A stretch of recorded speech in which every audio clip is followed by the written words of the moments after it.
sell, for him to recover his investment. But for Maluha, you might be very anxious of it being your first book.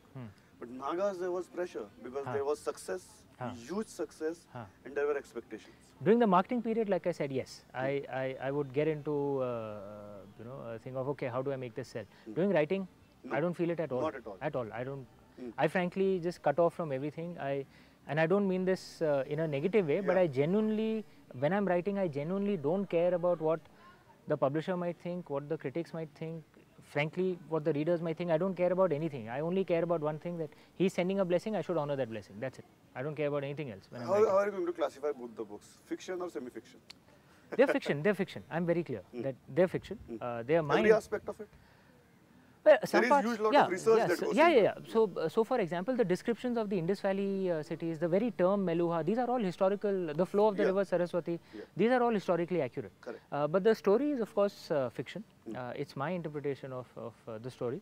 I always say, look, I can't claim that it's the truth. Only Lord Shiva knows the truth. It's how he came to me. That's all. That's what the story is. You are very particular about the covers of your books also. Right. I'm a control freak, like I told you. Maluha and Nagas, Secret of the Nagas, we can see the snake and there's a separate kind of thing here. What is it? Why? Look, the covers, I'll show you all three covers. There's a lot of symbolism on the covers. It's not just, there's a designer called Rashmi Pusalkar who's been the designer of my book. She's fantastic. But it's not just about the good looks of the cover.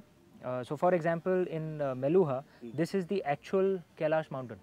This is the actual Mansarovar lake, which all Shaivites, anyone would know that that's where Lord Shiva is.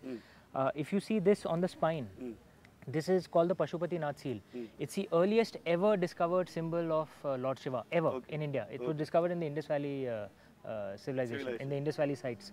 And the bottom right quarter of this original seal is broken.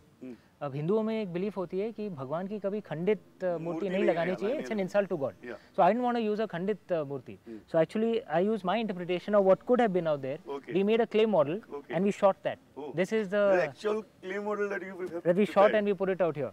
So if you see the section breaks in the book, this is my interpretation of how Shiva would be spelled in the Indus Valley script. There's a lot of symbolism all across the book. The city at the back of the Secret of the Nagas. This is the Kashi of my imagination of 4,000 years ago. And this red temple is the Kashi Vishwanath temple.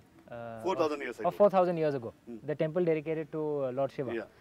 So this is of course the symbolism of the snake, with Lord Shiva. What is the material used to create that snake? It's a completely different material. When you touch it, you feel it.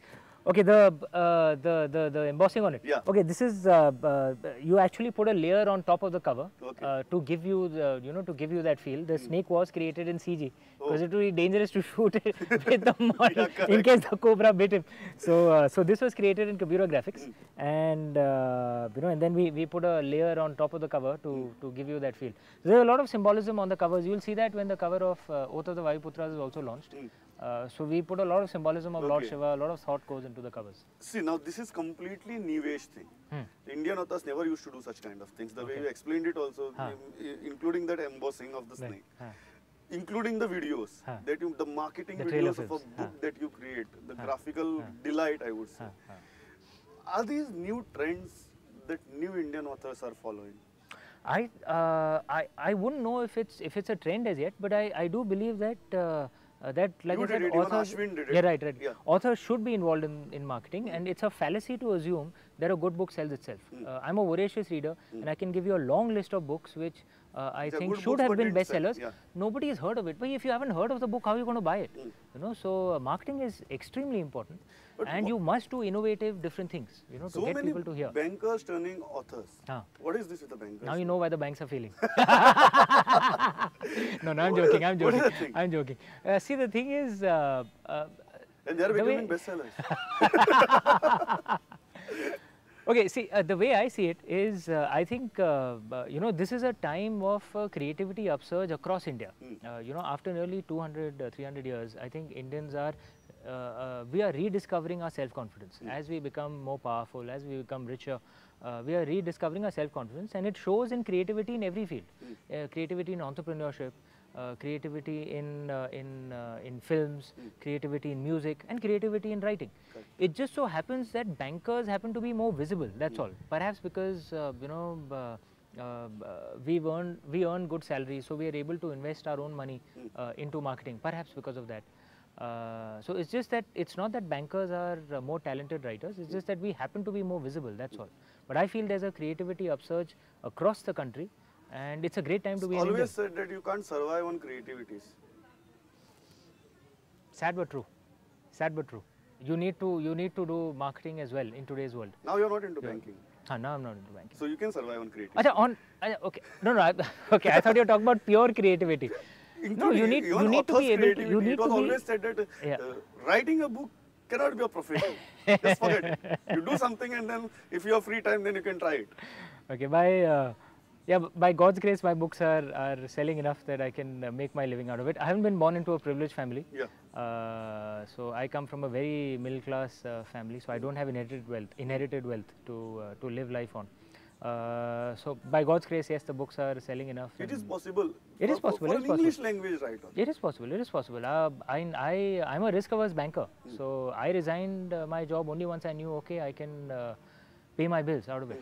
It's irresponsible of me to tell my wife and kid, ki bhai tum log starve karo because I'm discovering myself. That's ridiculous. That's right? ridiculous. Yeah. So I resigned only once I knew, okay, my royalty checks are kind of good enough for me to meet all my responsibilities.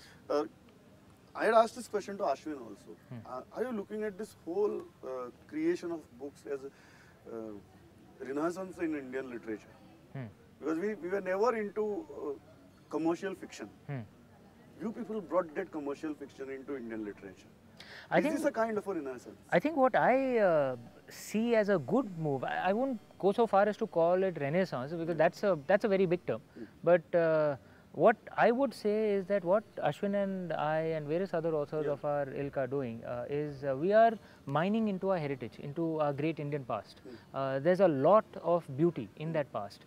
There are some regrettable things that have come in, which need to be opposed, like the caste system or like the way women are treated in all religions in India and across the world, sadly. Those things have to be opposed. But there's a lot of beauty in our past as well. And reviving it is a good project, and I'm not a reactionary. I'm not saying that we should reject everything from the West. There's a lot to learn from the West, of course, but we should be proud of our past and learn from our past as well. As Mahatma Gandhi said, open all the windows to your house and let the foreign breeze flow in, but remain rooted to the ground. Don't forget your own culture. Why I'm asking you this question is that, see, you take Chetan Bhagat, it's a different kind of a literature. You take Ashwin, again different kind of a thing. Yours is a completely different kind of a thing. Or you take an author like Ravi Subramaniam, is again completely different kind of a thing. All these are commercial fictions. We never had such kind of trend. You've got it spot on. You're absolutely right because there's so many different genres, and all of them are selling and selling in big numbers. Indian mythology, but we are completely into commercial fiction and selling. And they're selling in big numbers. There are so many lit fests across the country. They actually attract crowds. So what is happening is literature is becoming more rooted into the real India. Unlike say 20 years ago when it was just a South Mumbai and New Delhi enterprise, frankly. Now it is becoming more connected to real India the way it was in ancient times. Literature was never an elitist pursuit. It was always supposed to be a playground of the masses, right? If you take regional literature, there was a lot of commercial fiction written in regional literature before. But in English literature, we always had a kind of an impression South of South Mumbai, New Delhi. That was it. That was the market, which was. And I'm not saying that you shouldn't appeal to those markets. There are books that appeal to those markets as well. But I'm saying you should have books which appeal to the real India, as well, which is good. Like for example in in Marathi, a book called Mrityunjay, which is a classic. Now and fortunately many people across the country have read it because it's been translated into Hindi and English. Now there are so many gems like this across the country. And if the publishing industry becomes more connected to the real India, becomes bigger in size, they'll be able to mine these gems and let all of us benefit from it. Like there's a book called Parva in Kannada. Now I believe that everyone across the country should read that book, which means it has to be translated and distributed widely, right? So everyone would not be able to read English. most of us don't know Kannada, yeah? तो मैं कैसे पढ़ूँ? Correct. So it might be a beautiful book, but मैं पढ़ूँ कैसे? Correct. So that language becomes a barrier. Now, one format which can break that language barrier is a movie. And Karan Johar has already got rights of Meluva. Meluva. Right. How is it shaping up, and can you imagine its screen phenomenon? Angels and Demons, Da Vinci's Code. Can we see Meluva like that? Why not? Why not? That grandeur.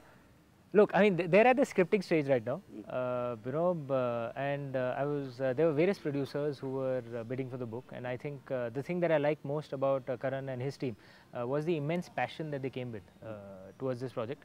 And Karan Johar actually told me this wonderful line that, we'll make a movie that is worthy of Lord Shiva, and I absolutely, love that thought. That was enough. Yeah, correct. And he's told me that this is probably going to be one of the biggest budget movies to come out of India. So it has to have that scale because of the cities, the great battles and the wars that happen. So hopefully I think it will be a very good book, and hopefully we'll make a movie that is worthy of Lord Shiva. What about Nagas? How are you saying that there will be 3 movies on 3 books? Yes, no. Karan Johar has an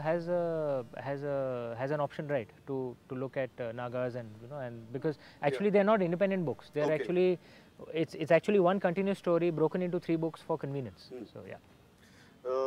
Last thing, the trilogy is over. What are we expecting from you next?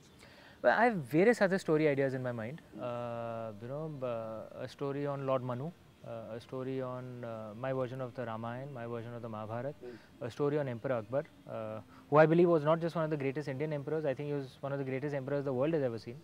A story set in Egypt, ancient Egypt, using Egyptian mythology.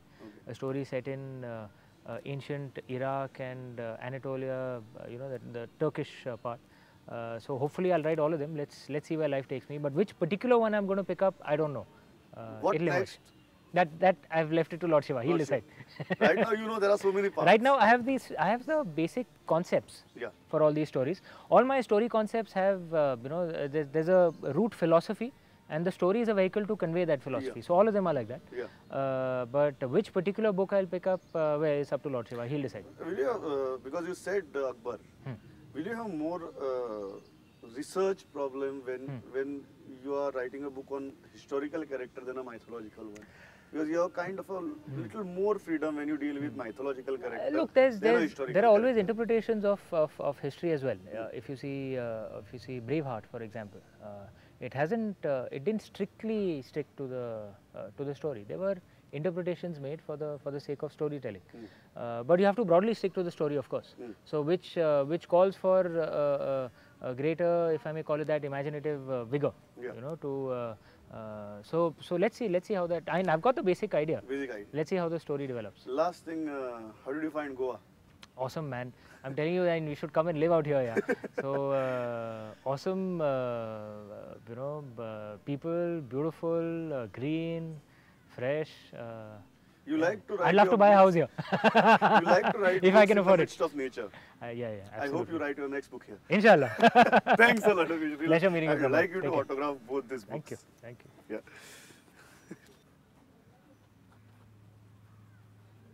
There is a first copy of the book in Goa. Yeah? Sorry, my handwriting is very bad. My English teacher hated it. There you go. Thanks a lot. Thanks a lot. It was really a pleasure meeting you, and thanks for giving this interview to all the Goans. Pleasure. Thanks.